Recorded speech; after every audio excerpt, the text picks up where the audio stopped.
नमस्कार, knocking-news.com में आपका स्वागत है। मैं हूं गृजेश वशिष्ठ।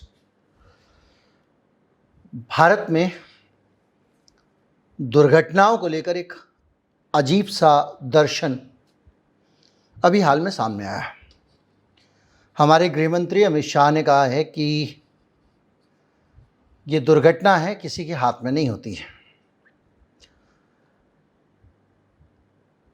एक नज़र में प्रथम दृष्टया ये बात कोई भी व्यक्ति मान लेगा और कहेगा सही तो कह रहे हैं भाई, अब एक्सीडेंट है, क्या करोगे, किसी के हाथ में नहीं है, कभी भी हो सकता है।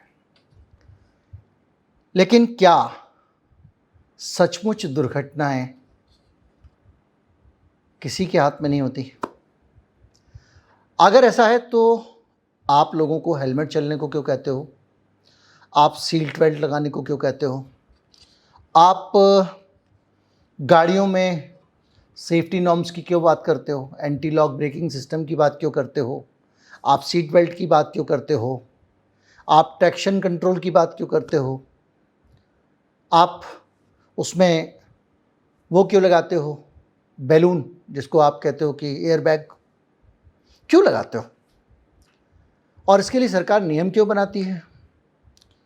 अगर दुर्घटना किसी के हाथ में नहीं होती है तो आप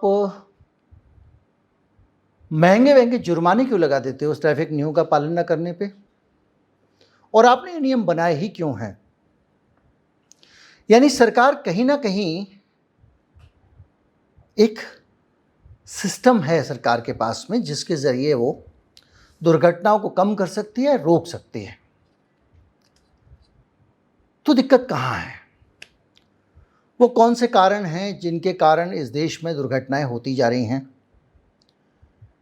हम एविएशन वाली दुर्घटना को, कम से कम ये वाली जो अहमदाबाद वाली, इस पर बात नहीं करेंगे क्योंकि इसकी जांच चल रही है, हो जाने दीजिए। बहुत ज़्यादा ज्ञान आ चुका है, हर व्यक्ति ज्ञान डालेगा तो कैसे काम चलेगा। थोड़ा शांति से विशेषज्ञों को भी काम करने देते हैं।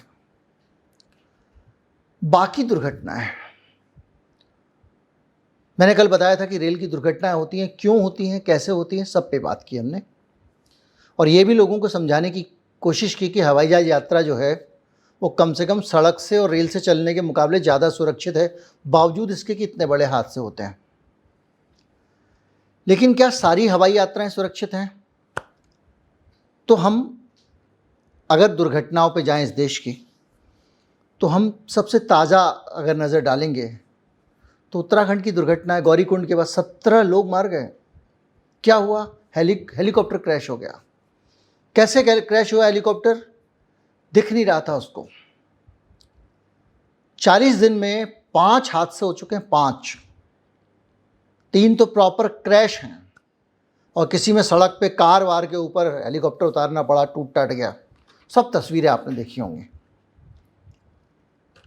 क्यों हो रहे इतने हादसे? क्या सचमुच प्रशासन के हाथ में नहीं है? तो अगर हम इस पूरे मामले को समझें तो आपको उत्तराखंड की एक तस्वीर सामने आती है। एक हद होती है ना किसी चीज़ की। डग्गा मारी बस, डग्गा मारी टेम्पो, डग्गा मारी टैक्सी, हम सब जानते हैं। विक्रम, जिसमें वो लोग खड़े रहते हैं, 10-10 सवारी भरते हैं, उसके बाद जाते हैं दनादन दनादन, आधा आदमी बाहर लटक रहा है, आधा अंदर घुस रहा है। क्या स्टाइल में आप हेलीकॉप्टर चला सकते हैं? क्या हेलीकॉप्टर डग्गा मारी के तौर पे चला सकते हैं? आप विमान, सड़क नहीं है कि आप ब्रेक लगा के रुक जाएंगे, आप हवा में। लेकिन उत्तराखंड में क्या हो रहा है? उत्तराखंड में शुरू करने से पहले बता दूं कि ये पूरा विभाग खुद मुख्यमंत्री के पास में है, धामी साहब के पास में। मोटा विभाग है ना, उनके पास में है। हालत यह है कि किस तरह से खुला खेल है वहाँ पर। 10 से 15 हज़ार ट्रिप्स एक हेलीपैड पे उत्तराखंड में होती हैं साल में।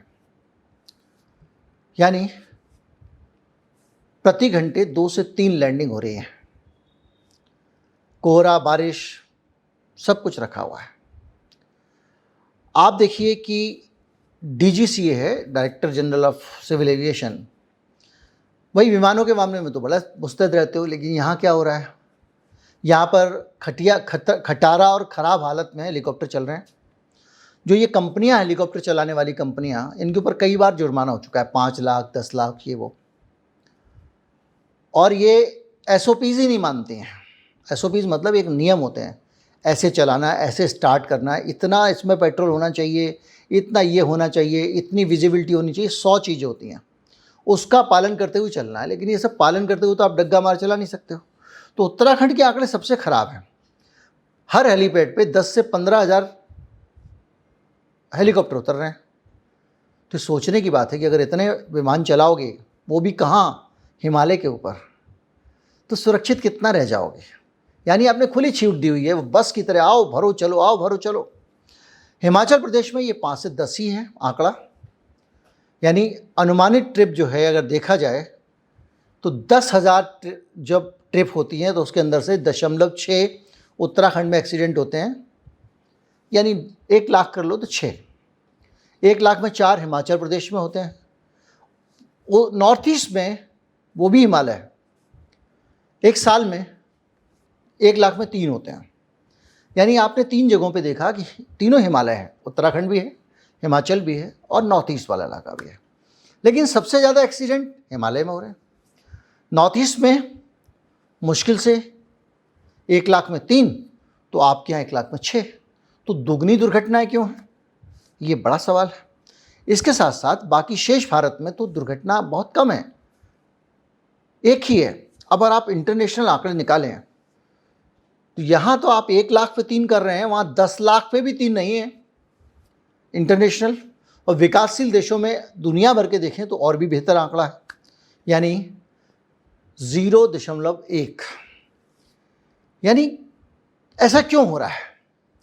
जो जानकार हैं वो ये बता रहे हैं कि किस तरह से, देखिए अब हम समझेंगे किस तरह से दुर्घटना रोक सकता है सिस्टम। डीजीसीए की लापरवाही है। 40 दिनों में अगर 5 हादसे हुए हैं पिछले, तो उसको क्या करना चाहिए? केवल कैस्ट्रल एविएशन को सस्पेंड किया उन्होंने, जबकि क्रिस्टल एविएशन और आर्यन एविएशन पे कार्रवाई नहीं की है। पुराने हेलीकॉप्टर हैं, भीड़ भाड़ का प्रबंधन। मैं आपको एक दृश्य बताता हूं जो पिछले दिनों मुझे एक वीडियो मिला, किसी उत्तराखंड के मित्र ने नहीं दिया। एक हेलीकॉप्टर आ रहा है, उतर रहा है, और ज़बरदस्ती घसीट घसीट के उसके अंदर से मुसाफिरों को निकाल के और साइड किया जा रहा है। और जल्दी से वो, जैसे ही वो हेलीकॉप्टर उड़ता है, 2 लोग 2-3 हेलीकॉप्टर ऊपर इंतज़ार में हैं कि ये खाली होगा तो मैं उतरूँगा। और जैसे वो हेलीपैड पे उतरता है, फिर सवारियाँ उतारते हैं, और वो ठीक से उड़ के जाके थोड़ा दूर भी नहीं जाया होता कि दूसरा एक हेलीकॉप्टर आ जाता है। इस तरह से डग्गामार बसों की तरह उत्तराखंड में हेलीकॉप्टर चल रहे हैं। क्या इस तरह से जब आप काम करेंगे तो भैया 40 दिन में 5 दुर्घटना हो गई तो कोई ज़्यादा हो गई क्या? आपने काम तो ऐसे किए हुए हैं कि ये जितनी भी हुई हैं, ये तो जो बेचारे चला रहे हैं हेलीकॉप्टर डग्गा मार वाले, जो वहाँ उनके पायलट हैं, उनके कारण बच गया। और इतने सारे पायलट कहाँ से आ रहे हैं? इतने पायलटों का डिप्लोमा, डिग्री, प्रशिक्षण वगैरह क्या है? क्या कोहरे में चलने का उनको स्पेशल प्रशिक्षण है? पहाड़ में चलने का स्पेशल सर्टिफिकेट है? पूरी दुनिया में तो होता है। मैंने जब इंटरनेशनल आंकड़े बताए तो पूरी दुनिया में ये बहुत स्ट्रॉन्ग है। तो डीजीसीए की लापरवाही, उत्तराखंड सरकार जांच का आदेश दे देते हैं मुख्यमंत्री जी, लेकिन कोई मौसम स्टेशन नहीं बनाते हैं, रियल टाइम ट्रैफिक कंट्रोल का सिस्टम नहीं, कितनी आई कितनी गई, सरकार के पास एक रिपोर्ट जाए, वहाँ से सरकार निर्देश जारी करे, ये नहीं हो रहा है। फिर आप कहोगे तो एक्सीडेंट था क्या करें, एक्सीडेंट था क्या करें, ऐसा मुंह बना देते हो। निजी कंपनियों की मुनाफाखोरी देखो कि मई जून में प्रति घंटा 2 से 3 लैंडिंग हो रही हैं, और एसओपीज़ के, अब ये जो 2 से 3 घंटे की जो लैंडिंग है, इसको भी हम आंकड़े को और ब्रेकअप करेंगे। ये क्या है कि ये सालाना एवरेज है। तो साल में कई महीने तो ऐसे होते हैं बर्फ़ पड़ती है, वहाँ कोई जाता ही नहीं है। पीक जो 2-3 महीने होते हैं आपके, जिसमें बहुत सारे तीर्थयात्री जाते हैं। तो अभी हम हेलीकॉप्टर के अलावा दूसरी दुर्घटनाओं पे भी आएंगे। तो ये जो लापरवाही है, इसको आप अंदाज़ा लगाएं तो ये आपको पता चलेगा कि हम एक बेहद ख़तरनाक खेल हमारी सरकारें खेल रही हैं।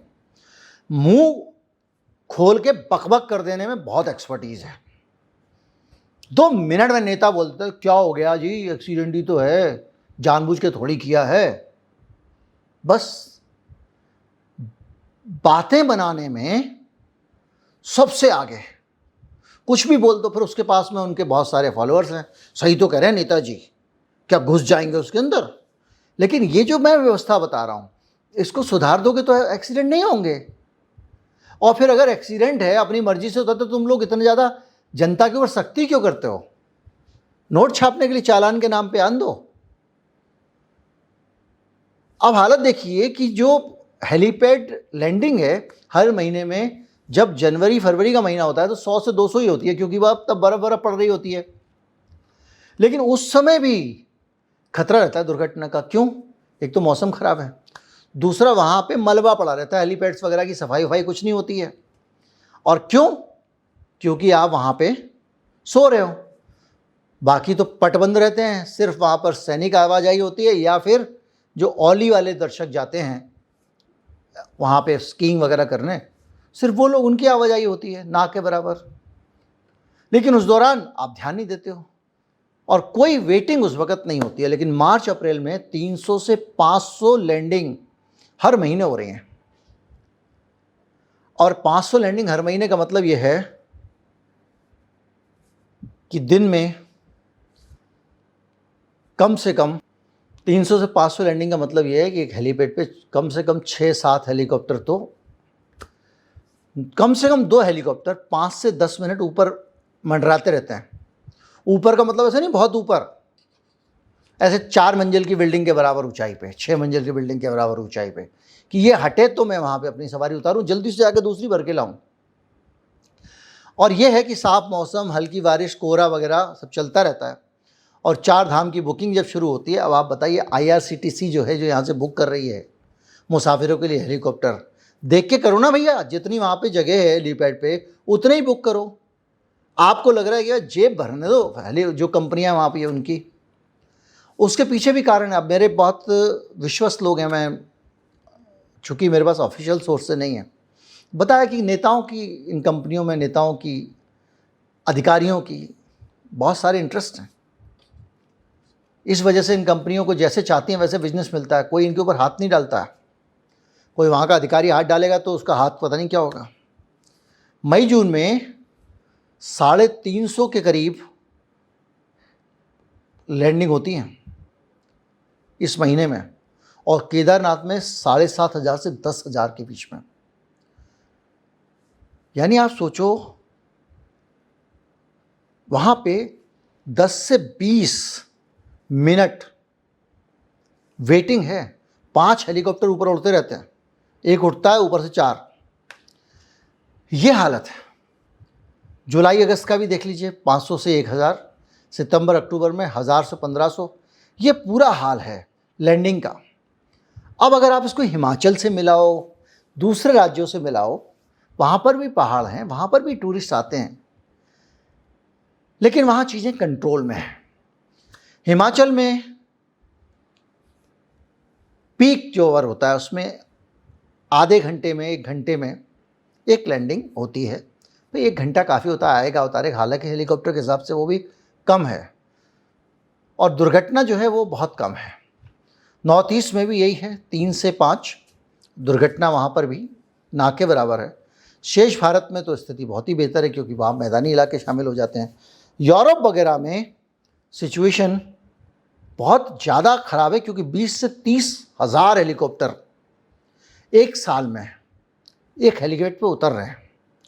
उसके बावजूद जो लैंडिंग है वो 3 से 5 है प्रति हेलीपैड पे। उसके बावजूद वहाँ पे जो एक्सीडेंट की रेट है वो आधी है उत्तराखंड से। अब आप समझिए कि नियम का क्या महत्व है और सरकार की क्या इम्पोर्टेंस है। ब्राज़ील, इंडोनेशिया वगैरह की स्थिति जो है वो भी भारत से बेहतर है। अगर आप इन सारी चीज़ों को एक तरफ रख दो तो भारत में दुर्घटनाओं को लेके और भी बहुत सारे डेटा हैं, बहुत सारी सिचुएशन हैं जो हमारी आंखें खोलती हैं कि कहाँ कहाँ सरकार अगर चाहे तो दुर्घटनाएं बचा सकती है। पहले मैंने आपको बता दिया कि ये हेलीकॉप्टर क्रैश वाली दुर्घटनाएं कैसे आसानी से बचाई जा सकते हैं। इन चीज़ों पे ध्यान दे दो, दुर्घटना जो 100 होती हैं वो 1 होगी। अब आगे आते हैं, बेंगलुरु में अभी एक्सीडेंट हुआ, आरसीबी और आईपीएल वाला। अब यहाँ पे अमित शाह जी की खुद की पार्टी बोल रही है कि वहाँ पे इस्तीफा दे, सरकार ने ठीक से काम नहीं किया। अब आप क्यों बोल रहे हो? एक्सीडेंट था ना, लेकिन वो भी एक्सीडेंट नहीं था। लापरवाही ना होती तो वो भी कंट्रोल हो सकता था। कैसे? एक प्राइवेट कंपनी है, उस प्राइवेट कंपनी की टीम जीत गई, उसमें बेगानी शादी में अब्दुल्ला दीवाना, स्टेडियम में बड़ा बड़ा आयोजन क्यों कर रहे हो आप? क्षमता से अधिक लोग क्यों हैं? सरकार सुरक्षा के लिए इतने सारा पैसा क्यों खर्च कर रही है? बिल क्यों नहीं बना रही है? अफवाह हुई, स्टैम्पीड हुई, बहुत सारे सवाल हुए, बहुत सारी रिपोर्ट आई, इंटेलिजेंस रिपोर्ट भी आई। मामला चुपचाप, कुछ पुलिस वालों को, पुलिस अधिकारियों को आपने सस्पेंड कर दिया नंबर बनाने के लिए। लेकिन आखिर में जब पहले से चेतावनी थी आयोजकों पे, अब बाद में एफआईआर दर्ज कर रहे हो, तो आपने पहले ये क्यों नहीं किया? अब इन चीज़ों को अगर आप समझो, से दरा मैया को आप कटघरे में खड़ा कर रहे हो ना, होना भी चाहिए। तो आप समझिए कि अगर ये अनुमति नहीं दी जाती, एक टीम है आरसीबी यार, उसकी जीत पे इतना बड़ा जश्न क्यों होगा और उसको सरकार इसको सेलिब्रेट क्यों करेगी? एक प्राइवेट कंपनी का प्राइवेट टूर्नामेंट जिसमें प्राइवेट कंपनियों की टीमें खेलती हैं, रणजी ट्रॉफी के लिए तो आपने कभी नहीं किया, जो कि स्टेट की टीम होती है, क्योंकि वहां कॉरपोरेट इन्वॉल्व नहीं है। कॉरपोरेट आपको कहता नहीं है बॉस करवा दो, ऐसा नहीं है। आप बात सुनोगे तो उद्योग पूंजीपतियों की सुनोगे। बहुत सारी चीज़ें हैं। अभी यहाँ पर पिछले दिनों एक और एक्सीडेंट हुआ पुणे में, पुल गिर गया, 15 जून को हुआ, 32 से ज़्यादा लोग घायल हुए, 2 मर गए। कभी सुना आपने इससे पहले पुल गिरते हैं? दिल्ली में लोहे का पुल है, 100 साल से ज़्यादा खड़ा हुआ है। पहले जब पुल बनते थे, एक बार बन जाता था तो बना ही रहता था। आप देखो लाल किले के पीछे जो पुल बना हुआ है, जहाँ आमिर खान की फिल्म की शूटिंग वगैरह वगैरह हुई है, कब का बना हुआ है? उसके नीचे से रोज़ ट्रैफिक निकल रहा है। अब यहाँ पटना में पुल बना हुआ है, उसके नीचे लोग जा रहे हैं, वहाँ पे खरोंच रहे तो उसके अंदर से कंक्रीट गिर रही है। तो ये कोई जांच अधिकारी ही करेगा ना, सिस्टम ही करेगा। तो कुल मिला के आपका पूरा सिस्टम जब निकम्मा हो जाए, पैसे खाने में लग जाए, भ्रष्टाचार में डूब जाए, तो दुर्घटना होंगी ना। फिर दुर्घटना होने के बाद आप लीपापोती में लग जाते हो। रेल दुर्घटनाओं का भी यही हाल है। जिस दिन ये अहमदाबाद वाली दुर्घटना हुई, दिल्ली में ट्रेन से पटरी से उतर गई थी। हैदराबाद में चार मीनार के पास में आग लग गई घर में। क्या हुआ? बाकायदा 17 लोग मारे गए एक ही घर के। क्या ये काम नहीं है लोकल एजेंसीज का कि चेक करें भैया फायर सेफ्टी के कितने नॉर्म्स हैं, इसमें लोग रह रहे हैं, लोगों के निकलने का रास्ता है कि नहीं आग लग जाए तो? कॉरपोरेट में बड़ी बिल्डिंग्स में तो होता है ना, करते हो ना आप, इसमें क्यों नहीं किया आपने? तो इस तरह से जो लापरवाही होती है ना, बहुत खतरनाक है। अब लखनऊ में तो रोड ही घुस गई अंदर, कितने हादसे हो गए। ऐसा कोई हादसा नहीं है भारत में जिसको अगर ईमानदारी से सरकार अपना काम करे तो बचाया ना जा सके। भारत में हादसों की जड़ सरकार है और सरकार का सिस्टम है। सिस्टम तो बनाते हैं, सख्त नियम बनाएंगे ताकि वसूली बेहतर हो सके। हेलीकॉप्टर कंपनियों के लिए इतने नियम बना दो कि वो उन्हें तोड़ने पर मजबूर हो जाएं, और वो तोड़ने से पहले आपको खुश करें, और फिर उनको जब ये पता चल जाए कि इनको खुश किया जा सकता है तो एक की जगह 80 नियम तोड़ के अपना खजाना भी भरें, मुसाफिरों की जान पे खेलें। ये चीज़ हर जगह लागू होती है। पुल टूटता है तो ठेकेदार पे लागू होती है। तो कुल मिला के अमित शाह जी, दुर्घटना होती है तो आपके ही कारण होती है, और आपके हाथ में कि आप उससे रोक सकें। नमस्कार, जय हिंद।